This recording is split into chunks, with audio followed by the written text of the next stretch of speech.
Capitolo IV.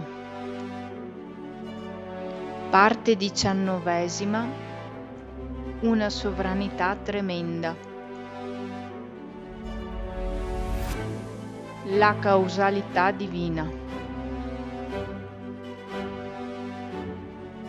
Conosciamo tutti le obiezioni che si fanno al Dio dell'Antico Testamento, quando, in suo nome, nelle città conquistate vengono massacrati sin l'ultimo vecchio e l'agnello appena nato, oppure quando si attribuiscono a Yahweh leggi primitive e feroci come la legge del taglione.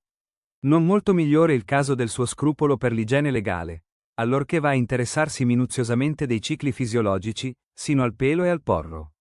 L'autore sacro ama Yahweh, ma talora sembrerebbe non accorgersi di rendere un cattivo servizio al Creatore Altissimo, onnipotente e buono. Specie queste ultime premure hanno allontanato dalla consuetudine con la Bibbia generazioni di sante e intrepide donne. Certo, dietro ammonimento dei loro interlocutori, le spiegazioni date dai conoscitori della storia e dagli esegeti sono senza dubbio giustificate e precise. Non le accetta chi non le vuol conoscere a fondo. Sappiamo però che quando un nome, e quel nome, ha bisogno d'essere difeso con ragioni anziché con i fatti, qualcosa resta appannato per sempre. Come nelle pagine della storia ecclesiastica, lo spettacolo dei processi inquisitoriali ha lasciato dietro di sé un'impressione legittima di barbarie, e per quanto si dica e si lavi, non c'è sapone socioculturale che possa togliere dalla faccia del cristianesimo la macchia di una tale vergogna. Altrettanto per il nome, ogni ragione addotta apparirà una scusa o, tutt'al più, una reticenza. Quel che la Bibbia, nel nome di Dio, qua e là racconta oppure prescrive, costituisce un'enormità tale, che ha fatto concludere ad alcuni benintenzionati, che per credere in un Dio bisogna partire dalla ragione, senza rivelazione di sorta. Già qualcosa come una coronazione di spine, si voglia o no, è senz'altro accaduto. Parola di Dio e, ammettiamo pure, parola degli uomini, bisogna riconoscere che il linguaggio biblico, sul piano umano del mezzo, costruisce da solo una via crucis del nome, indiscutibile e penosa. Ma è questo che significa entrare nel tempo o farsi carne. Occorre dirselo con umile sincerità, e anche con un granello di pietà. Quel capolavoro del genio religioso d'un popolo, che è la Bibbia, ha bisogno di sentirselo dire, poiché questo libro, che non mente agli uomini, tantomeno può mentire a se medesimo. Ebbene, ritorniamo un momento al profeta dell'epoca del primo esilio, quello che travolse il regno delle 10 tribù secessioniste da Gerusalemme, il profeta Amos. Pacifico campagnolo del sud della Giudea, ai margini del deserto del Negev, venne strappato al suo gregge e ai suoi sicomori dalla vocazione divina, per essere mandato a predicare la conversione nel regno di Samaria, qualora Israele avesse voluto evitare la catastrofe dell'invasione assira, che poi lo avrebbe annientato per sempre. È un profeta rude e potente nella parola, ha il linguaggio del vento e del fuoco. Una tale forza elementare non poteva non coinvolgere anche il nome nel turbine della sua predicazione. Ascoltiamolo parlare. Yahweh ruggisce da Sion, e da Gerusalemme fa udire la sua voce. Ruggisce forse il leone nella foresta se non ha trovato una preda? Il leoncello manda un grido dalla sua tana se non ha preso nulla? Cade forse l'uccello a terra se non gli è stata tesa un'insidia? Scatta forse la tagliola dal suolo se non ha preso qualcosa? Risuona forse la tromba in una città senza che il popolo si metta in allarme? In una città sopravviene forse una sventura senza che Yahweh ne sia l'autore? Amos 1,2, 3,4, 6. Gli esegeti e i teologi soccorrono a tali passi biblici con competenza e arte, ma tra il distinguere e il definire si ha l'impressione che nella rete delle giustificazioni rimanga impigliato proprio il nome di Yahweh. In 1000 altri testi la Bibbia proclama che Yahweh è il 3 volte santo, e lo fa al di sopra d'ogni possibile smentita. Altrettanto nel brano citato, Amos intende parlare della impossibilità per un profeta di resistere alla parola che l'investe e invia. Alla gente di Samaria egli vuol dire soltanto questo: quanto sto per dirvi me lo fa dire Yahweh.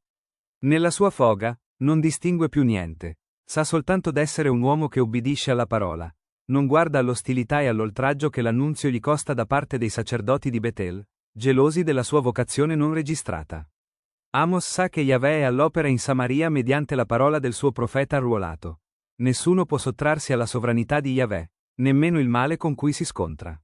È un testimone senza diplomazia e senza riguardi, nemmeno verso Yahweh, cui ubbidisce con tutta la forza del gran vento che lo porta.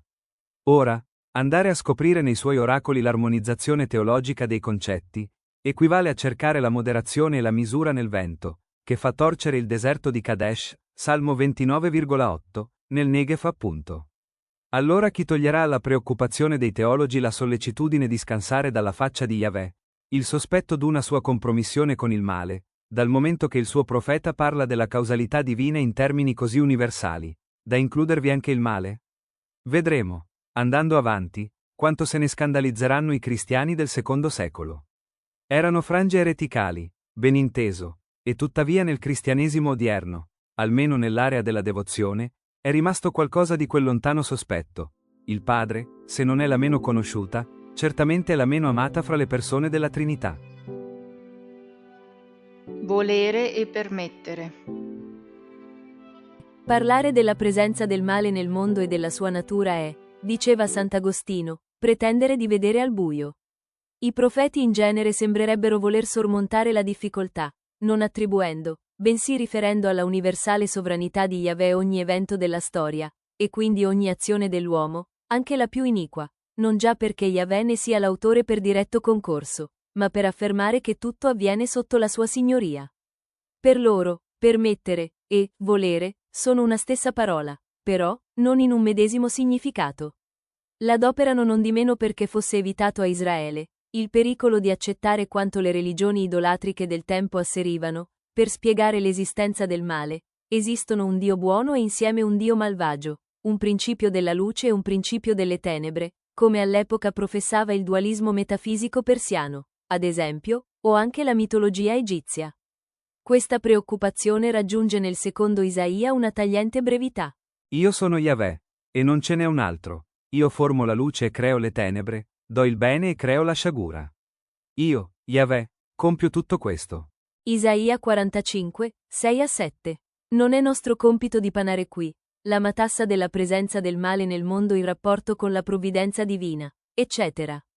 Vogliamo soltanto sottolineare la fissazione dell'Israele biblico in un punto della sua fede. Esiste un Dio solo, unico e onnipotente, senza rivali di sorta, anche se circondato e quasi sommerso fra le scimmiesche parvenze che la teologia idolatrica del tempo ne offriva, come in Egitto. Con una differenza importante però. Quelle religioni cercavano di salvare la faccia delle loro divinità, scaricando su alcune fra quelle, a ciò deputate, le responsabilità dell'uomo, mentre la Bibbia, che adora l'unicità del suo Yahweh, va dritta al suo scopo, afferma l'unità assoluta di Dio leggendo proprio nel suo volto il mistero del male. E affinché non si credesse che questo era invece il modo migliore per renderlo complice delle iniquità umane, ascoltiamo ciò che dice al proposito il profeta Ezechiele in un testo interessante. Se un profeta si lascia trarre in inganno e fa una profezia, sono io, Yahweh, che ho tratto in inganno quel profeta, ma io stenderò la mia mano sopra di lui e lo sterminerò in mezzo al mio popolo Israele. Ezechiele 14,9. Qui si tocca con mano come la causalità divina biblica sia d'un altro ordine da quella filosofica, per il fatto che Yahweh fa ricadere sul profeta mendace la sanzione della sua stessa colpa, la quale è conseguenza del giudizio che Dio ha dato sulla infedele condotta del suo profeta. Abbiamo precedentemente notato la presenza d'uno spiritello di menzogna fra gli angeli della corte celeste, regolarmente inviato a ingannare il re Acab, quando costui aveva già più volte rifiutato di ascoltare la voce del profeta vero. Evidentemente questo strano gendarme di stanza nella corte divina si rivela la sanzione stessa del giudizio divino, sulla menzogna che Acab preferisce, vedi Primo Re 22. Insomma, per dirla in parole odierne, Dio ha messo a disposizione dell'uomo una guida telefonica completa. Lì c'è il suo numero per quelli che lo cercano, e c'è anche il numero di tutti i suoi servitori, buoni e cattivi. Acab aveva scelto un numero di suo gusto. Tutto qui, e da qui, però, l'esclamazione di Abacuc. Non sei tu fin da principio, Yahweh, il mio Dio, il mio santo? Tu dagli occhi così puri che non puoi vedere il male e non puoi guardare l'iniquità. Perché vedendo i malvagi taci? Mentre l'empio ingoia il giusto? Abacuc 1,12-13. Se prendessimo quest'ultima osservazione, per un colpo messo a segno, per una accusa centrata, dovremmo ricordare che in tal caso la Bibbia non l'avrebbe ritenuta tra le sue memorie. Peggio va quando poi scopriamo che per la Bibbia, come in Giobbe, come in Isaia, anche le nostre buone azioni sono davanti ai suoi occhi cenci macchiati, e non per negare la natura del bene in quanto tale, ma per far comprendere quanto la santità di Yahweh superi ogni nostro atto di bene. E risparmiamoci, per il momento, di spigolare dal testo spiacevoli citazioni, tant'è diffuso in tutta la Sacra Scrittura questo convincimento. Nelle sue pagine, la questione del male ricade tutta sulla disposizione del cuore dell'uomo nell'ascolto della parola, santa e onnipotente. Solo una libera scelta di rifiuto ne può intaccare l'operazione e l'effetto. Siccome però essa non può ritornare vana al suo onnipotente creatore, ecco che nel profeta Isaia, il quale sa di rivolgersi a uditori ribelli, Dio dice al suo inviato: Rendi insensibile il cuore di questo popolo, chiudi i suoi orecchi, tappa i suoi occhi. Isaia 6,10, intendendo appunto la conseguenza che l'uomo ne avrebbe tratto. I profeti, quindi, intendono rivelare la malizia dell'uomo che, libero nelle sue decisioni, non accoglie il disegno divino e ne respinge il messaggio. Quali grattacapi però, questo genere di linguaggio ha creato a esegeti, teologi e fedeli, intenti da secoli a scagionare il nome del Dio Santo e Salvatore. Non avrebbe potuto il soffio ispiratore suggerire al suo messaggero di parlare un linguaggio più concordato con l'intelletto umano, amante di chiarezza, adoperando una lingua ricca di inflessioni metafisiche e capace d'autocomprensione come, ad esempio, la lingua tedesca, oppure piana, adatta alla logica, quale, come tutti sanno, è appunto il francese. Contaminarsi di temporalità, assoggettarsi anche alle età umane, senza brivido e senza selezione naturale, ecco quanto ha voluto dire per quel nome, incarnarsi, entrando nel tempo come annunzio. Chi potrà ora togliergli dal volto queste patine semantiche, delizia dei filologi, se non una catechesi affettuosa e verace vivente? Nondimeno quante discordie, eresie e colpi di spada sono stati occasionati dal nome legato al tempo. La storia del cristianesimo soffre tuttora proprio a causa della canizie della lettera in cui venne annunziato, e intorno alla quale si sono spesso decise divisioni tutt'oggi non risanate. L'odio teologico ha spezzato l'unità della Chiesa. Sullo zelo per la lettera, spesso non compresa nel suo spirito e talora neppure nel vocabolo, come il caso Lutero e, all'inverso, il caso Galileo dimostrano, si sono costruite le cattedrali della contesa, che sono le confessioni cristiane attuali. Tutto per non aver rispettato l'incarnazione della parola, la quale, quando non venne creduta, deturpò il nome delle accuse ben note, collera, cattiveria, crudeltà, e quando fu creduta ma non compresa, fece del nome dell'amore una palestra di dissidi e malanimo. Oggi su circa 2 miliardi di bocche, Islam compreso, risuona la lode di questo nome con intonazioni differenti e spesso radicalmente contrastanti. Egli nondimeno sovrasta le moltitudini che lo acclamano, pur avendolo disonorato con le loro guerre sante. La sua sovranità anche sul male resta garantita, ed è una sovranità tremenda per tutti, avendo caricato quel nome d'uno scandalo che l'antico profeta avrebbe dichiarato come voluto da Yahweh, solo per dire energicamente dove giungesse la sua riprovazione.